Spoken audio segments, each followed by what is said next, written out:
Well, hello everybody, it's Brett Williams from BretFX.com here, and I am super excited to demonstrate all the new features of Speech Bubble 2, and there are a lot. Hopefully I didn't go too overboard, and I can help make some sense of all of them so you can use them to make some really cool stuff. Right off after download and installation after launching Final Cut Pro, you will find the Speech Bubble set of title presets up in the titles browser, which is up here, the little T in the upper left-hand corner of Final Cut Pro. If that's not open, go ahead and click on that. And if your titles section here is closed, like this one is, go ahead and click on the triangle to open it up and scroll down to BretFX Speech Bubble. It's going to be below all these other BretFX plugins you've purchased in the past. And so over here on the right, you will find all 45 of the Speech Bubble title presets. And up here across the top, you'll find these 8 shape presets that are pretty straightforward speech bubbles.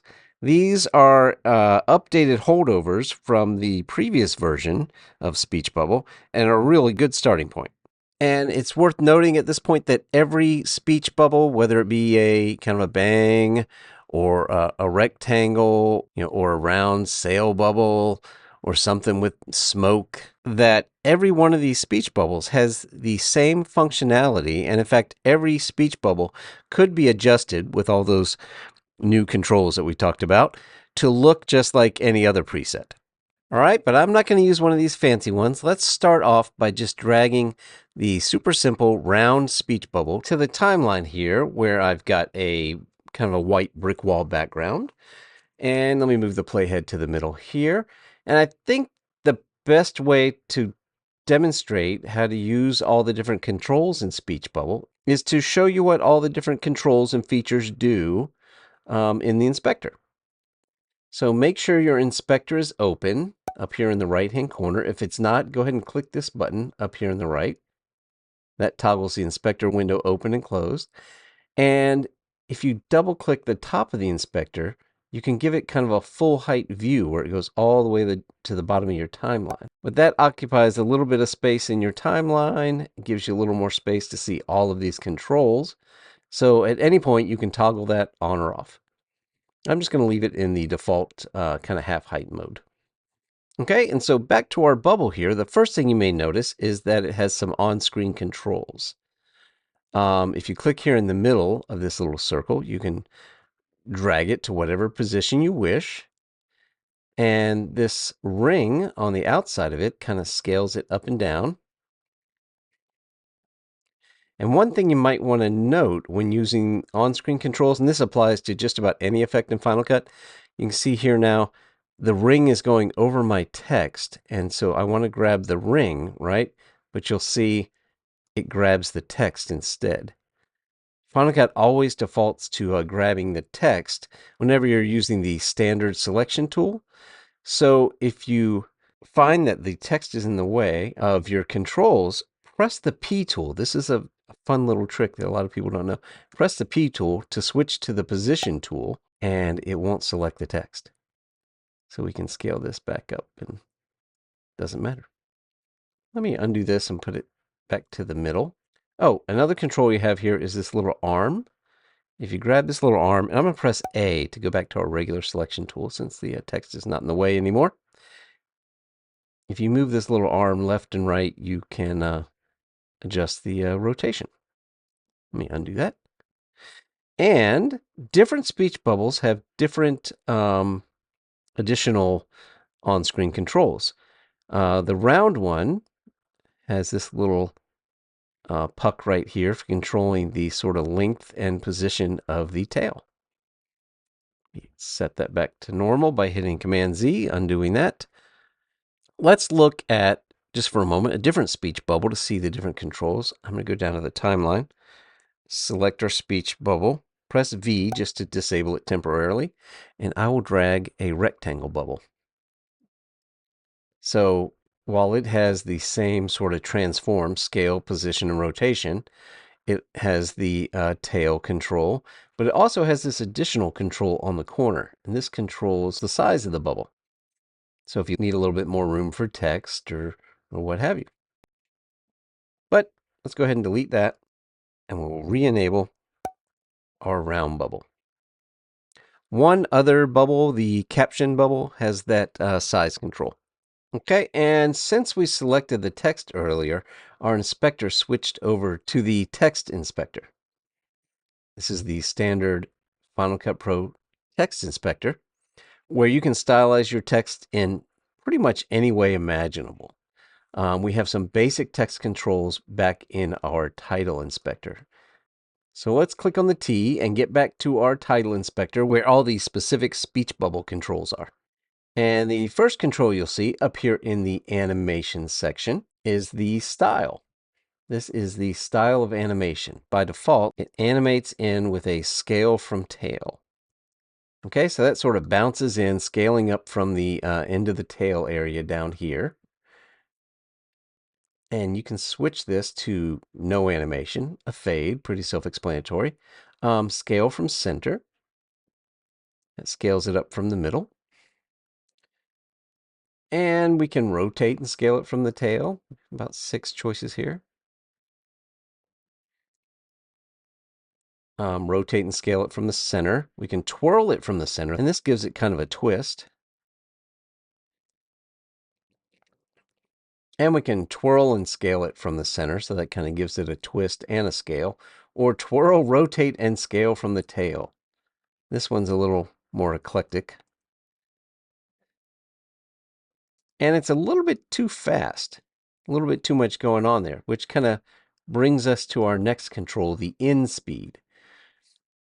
And we might want to mention here that all the speed of any of the animation, the text, the animate in, the animate out, the wiggle features, which we'll go over in a little bit, are all based on the length of the clip. If you shorten your title, all the animation will be faster, and if you make your title longer, they'll all be slower.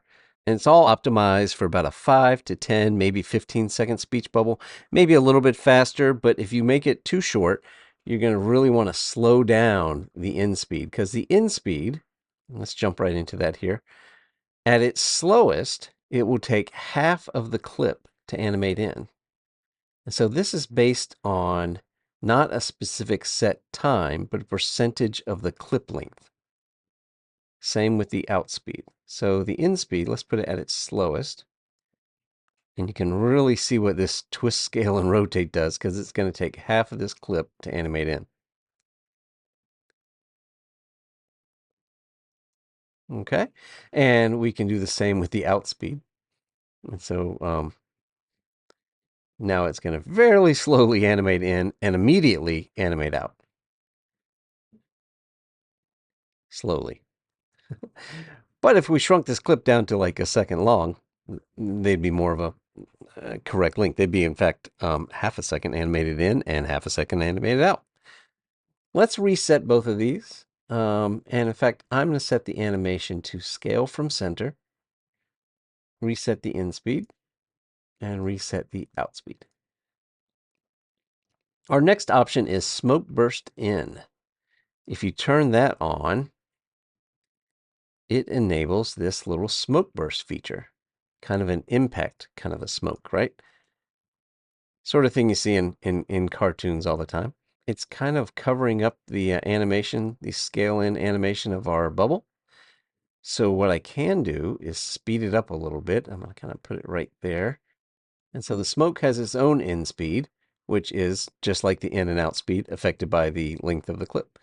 But proportionally, let's speed it up a little bit so it finishes and we still maybe get to see a little more of our animation. So I'm going to bring it up to about 300.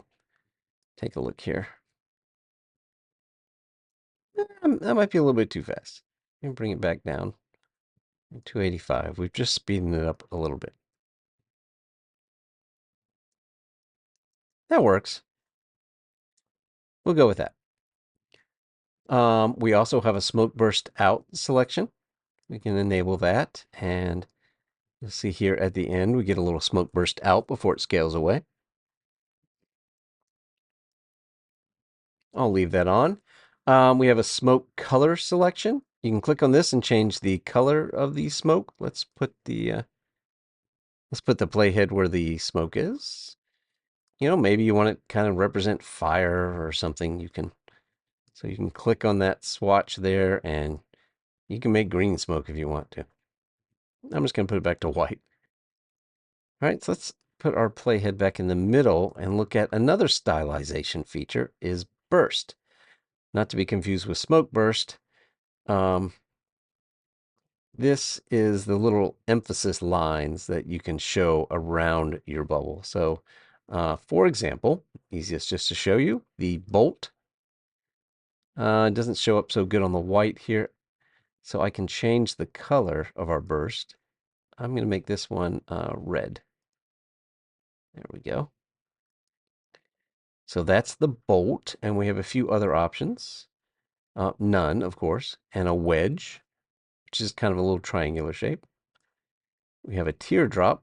My two favorites, we have a heart and we have a star. Let's go with the heart. And that's pretty much it for the animation section. Let's play that back. We now have a round bubble animating in with a little heart burst. And as it animates out, you'll see they kind of fly off the screen. And it's hard to tell, but they fly in from behind the bubble on the animate end. Well, that is it for the animation section. Let's move on to the text section. The first option you're going to see is mask text, and there's a little checkbox over here on the right. If you enable this checkbox, your text is going to be constrained to the perimeter of the bubble. You can't move it outside of the bubble. And you'll probably notice that the burst is actually centered on your text. That's, assuming that your text is going to be centered in the speech bubble. If we turn off the mask text, we can move it, and you can see it is not constrained by the bubble itself. So I'm just going to leave that off, and let's enter some text. Let's put in here, I'm going to turn caps lock on, say special offer. Okay, and I'm going to move this up. But I don't like how much space is in between here. And I want to kind of change the font size and maybe give it an outline. So we don't have all those controls in here. We have font and we have color. And so if I want to stylize this just how I want it, I'm going to select it. I'm going to jump over to the text inspector. And in here, I'm going to go ahead and select my text. And first, I think I'm going to change the line spacing. Let's bring it a little tighter together. And I'm going to change from Comica Display to a little fatter font. Comica Title Axis. And I'm going to recenter that again. And it looks like I might need to adjust the line spacing a little bit with this larger font. So now that I've got it centered and spaced just how I want the font to be bigger. But if I change the font size, that affects the line spacing, see?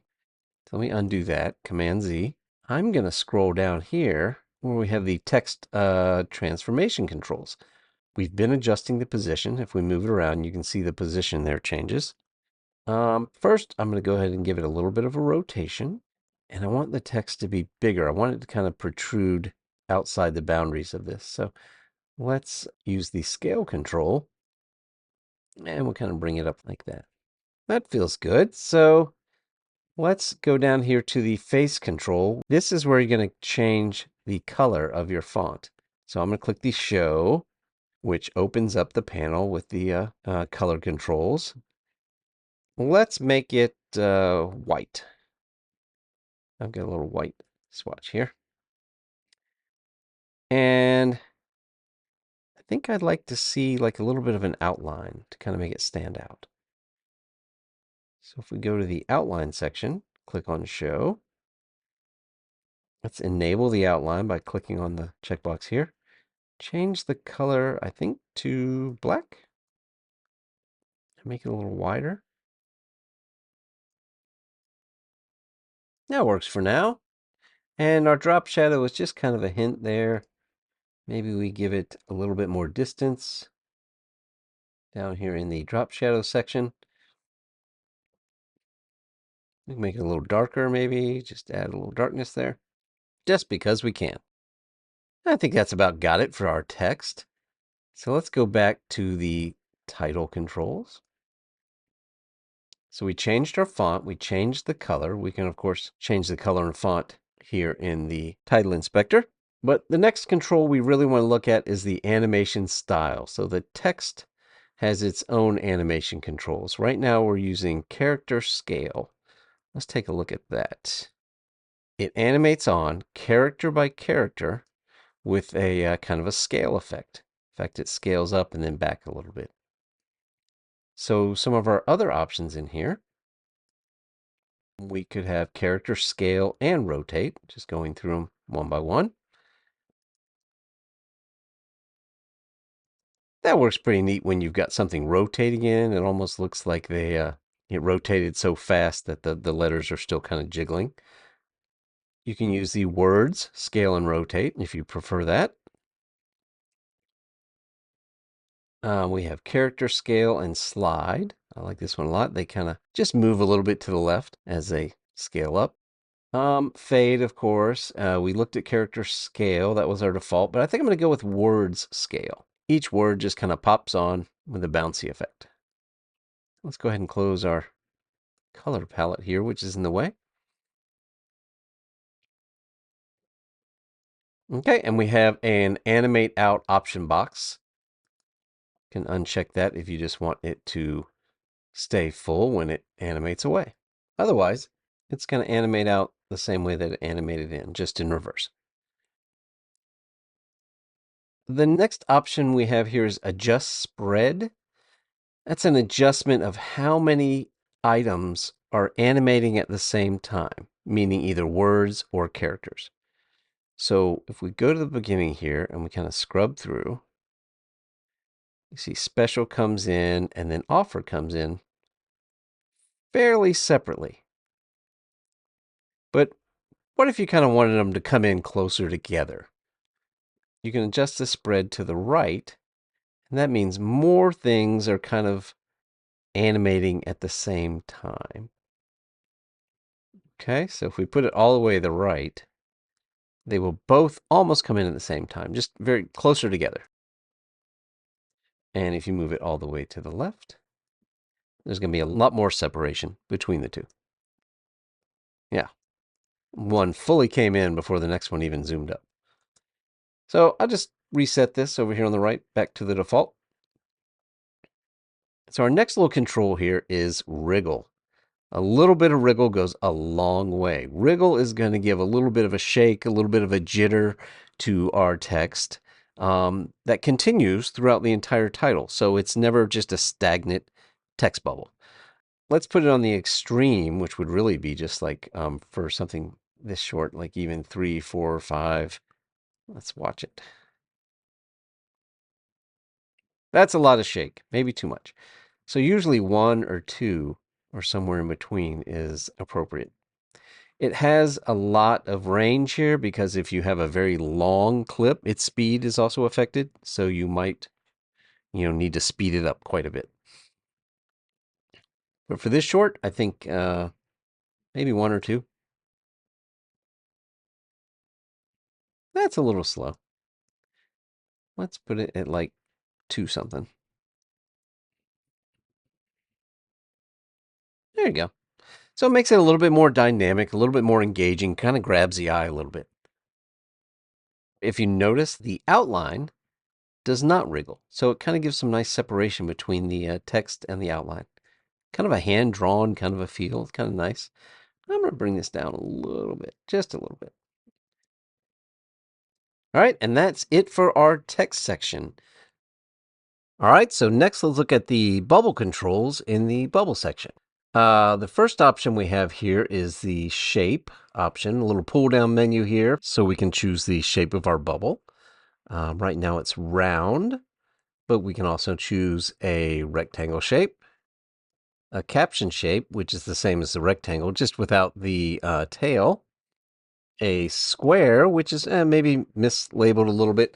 It really just meant instead of a round shape, it was a squared off shape, but it is more of a rectangle. A round shape, which we just had, a thought bubble, a scream shape, which is kind of an angry kind of a, or an announcement kind of sort of shape, a second scream shape where the points are not quite as jagged, and a bang shape. I think we're going to go with the bang shape here for our special offer. It's sort of just an exciting sort of a shape. The next control here is the tail position. The bang doesn't actually support a tail, but let's flip it back to our round shape to look at the tail position control. Right now it's set to lower left. We can make it lower right, upper left, or upper right. And of course, from each one of these positions, you can use the on-screen control to further tweak the shape and the length of the tail. And that goes for all of the bubble shapes that have a tail, which I think is everything except for the caption and the bang shape, which is what we're going to use. So let's put it back on bang and go down to the next one, which is roundness. Again, not a good shape to show off the roundness because it's just going to look like a blob. I'll flip it back to the rectangle shape. On the rectangle shape, if you add roundness, you can see it much better here. And it's a good one for making a long tail. And that setting is going to ripple through any bubble you choose. Square shape, see, it's kind of rounded. But for the bang shape, not a good look to kind of round it off, unless you want a blob. So I'm going to take the roundness all the way off for the bang shape. The size is pretty self-explanatory. This makes it bigger and smaller. The size is also reflected in the on-screen control. I'm going to undo that. We can add a little bit of wiggle here too, the next control. And let's add a little bit. Just like the text wiggle, a lot goes a long way, so maybe we'll put it at like 2. Just depends on the shape. The burst, the little hearts around here, or whatever burst shape you've chosen, also have a wiggle built in based on the amount of wiggle to the bubble. So the burst and the bubble are sort of connected. And position here, this is also coincides with the on-screen control for position. The rotation, same with that little handle that we looked at earlier for rotating the bubble itself. Maybe we rotate it a little more. The opacity control here is going to change the opacity of the bubble. Our next section is the color section. We can change it from blue to whatever color we like here by clicking on it. And I'm going to choose red to match the hearts. And our next 3 little sliders here are filters that you can mix and match. Hatch shading kind of gives kind of a line art look. You see the little kind of hatched lines across there. If you go really far, it's going to take it full on black and white. Might be a look you like, but usually just a little bit of texture is nice. If you don't like the hatch shading, you can mix in some halftone or just add halftone on its own, which is a dot pattern. And if you're doing something you want it to look a little bit matrixy perhaps, or sort of digital, you can add some TV scan. Anyway, you can see how the scan does there. I think for now, let's try the halftone. That feels good. We'll add a little bit, 25% halftone. So this is where you get creative. All right, so our next section is the inner border. It's pretty simple, just color and width. You can't really see it here, but there's actually 2 white outlines. The inner one, let's change the color. Change it to this yellow here so you can see it better. It always remains on the inside of our shape. That's why it's called inner border. And that way, for a shape like this that has very nice points, it will always keep that sharp point. Let's give it a good width here. If you don't want it on at all, you can just make the width 0 and it's gone, and all you're left with is this offset outline, which is our next section. So let's give our border a little bit, some thickness here. Okay, and that brings us to the next section here, the offset outline. This is where things can get really creative because, as the name states, the outline is not relegated to the border of the shape. It can be offset either to the interior or the exterior. And we'll take a look at that in just a second. The first control, send to back, that is going to decide whether the outline is existing in front of the shape or behind the shape. We can make it a halftone style, which makes it a dot pattern. That's the next little choice here. Can't really see it right now because it's so thin. Let's turn that off just for a second. We'll come back to that too. The color. Let's go ahead and make it red. So let's click on our color swatch and we'll choose that same red. And just so we can see what we're doing, let's make it a lot wider. The position control lets you offset it to the left, right, or up and down. So let's take a look. If I click on the 0 here for the X control and drag left and right, you can see how the position changes. The offset outline really exists kind of on its own. You can move it around, you can add filters, we can offset it. It gives you a lot of creative freedom. But for now, let's set that back on the center there. The offset control, instead of offsetting it left and right, up or down, this makes it offset from the shape itself. Just for a second here, let's make it blue so we can better see what it's doing. Okay, now if we move the offset, to the right, it's way off of our shape. And if we move it to the left, it goes inside the shape, and you can get kind of creative, kind of have like an extra little burst look inside there. And of course, you can play with the width in any of these positions. Let's put the offset, back in the middle here. Let's just reset it to 0 for now. And I want to get back to the halftone style and the kind of send to back and create a cool little look here. But before we do that, this is as good a point as any to look at the different filters that we can mix and match here. Neon does exactly what you think. This kind of makes like a nice glowy kind of an outline. If you make it a little narrower, it might be better. And it depends on the color you choose too. Like if we went with green, that's kind of more of a neon color. And since we have it set to send to back, actually part of the glow is going behind the bubble. Let me see what happens if we turn that off. Yeah, there you go. We could even offset it from the bubble a little bit. So we can really see, maybe if we narrow it, we're getting a little bit of that dot pattern from the bubble setting of the halftone, but that's okay. So you get the idea with neon, and there's a lot of presets that have neon built in. Rough, maybe if we make it a darker color like black, we can see what the rough filter does.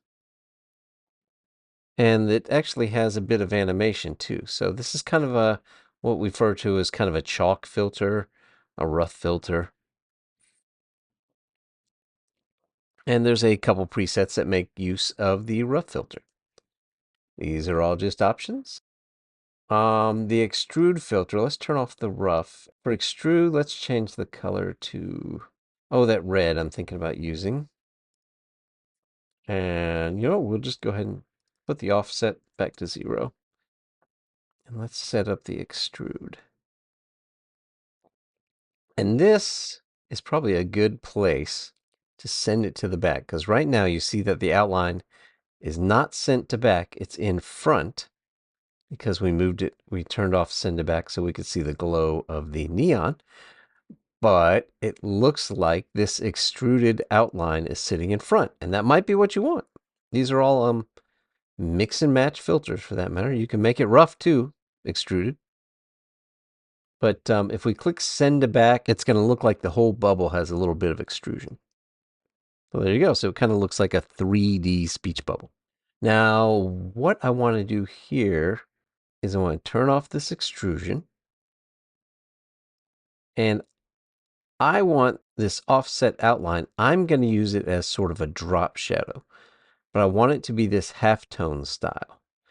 First, I want it to be just like our bubble. So I'm going to, we've got it sent to back, so it's behind the bubble. I'm going to make the width of it super wide, but then counterintuitively, I'm going to offset it to the inside by the same amount, that full 100 pixels. So if we do it like this, of course it disappears. And now we're going to move the position of it to the left and down. If I move it really far, you can see what it's done. So it's just created another inner border in a sense, but using the offset outline. And now if I go turn on this halftone style, it becomes a dot pattern. And it kind of has that classic comic book, pow, zing, bang, the old comic book sort of look, which is very appealing, I think. One more condition we have down here, one more setting we have is wriggle, of course, just like everything else. A little bit goes a long way. So this wriggle is separate from the bubble. If you're wriggling the bubble, the outline is going to wriggle as well, but this gives it a little extra wriggle so that it's wriggling separate from the bubble. Um, How much should we give it? 22? Let's go ahead and play that and see what we get.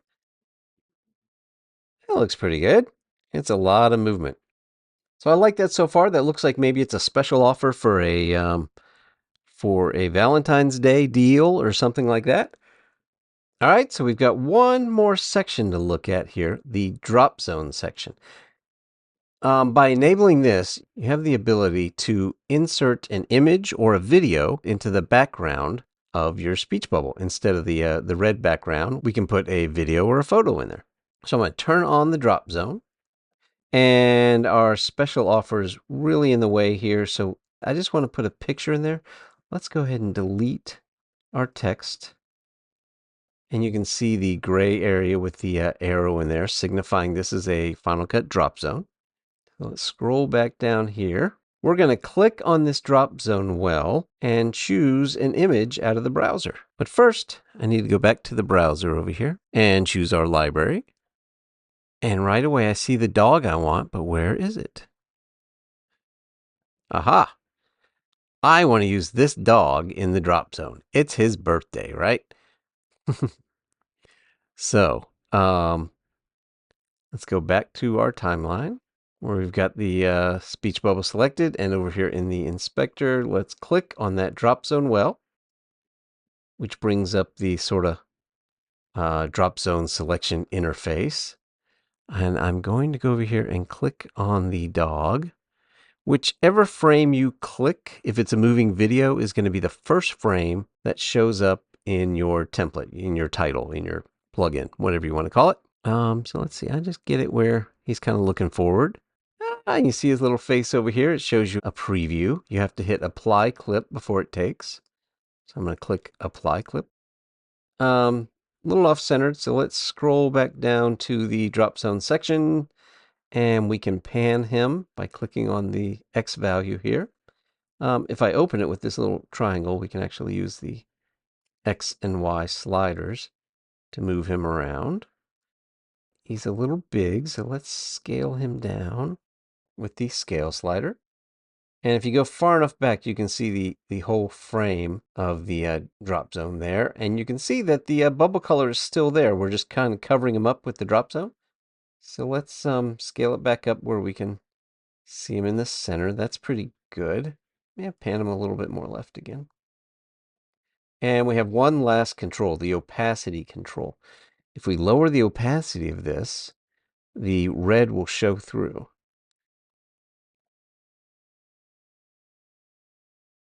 All right, so we've got our dog, and he's in his speech bubble, and he's surrounded by love, and he looks great. But I think he needs some text. So let's scroll up here and up to the text field. How about just Happy Dog Day? Happy put a couple returns in here. Happy dog day. I want to leave some space for his mug right here in the middle. There we go. It's a little big though, so let's go over to the text inspector. Select everything. I think I want to keep the line spacing, so I'm just going to change the font size. Maybe I do need another line. I don't like this sort of brownish red outline now, so I'm going to scroll down to the outline section, which is of course closed. We're going to choose a darker version of our blue background. I think this blue is close enough right here. And then we will just darken it. I'm going to go back to the title inspector. And maybe I need to bring the wriggle down some. I think I like that. So let's play that back and see how it looks. Yay, that's fun, but that is a lot of wriggle on that text. Well, that's all I've got. I hope we covered everything you needed to get you started using Speech Bubble 2. Thanks very much for downloading it and supporting BretFX. Have a great day and happy editing.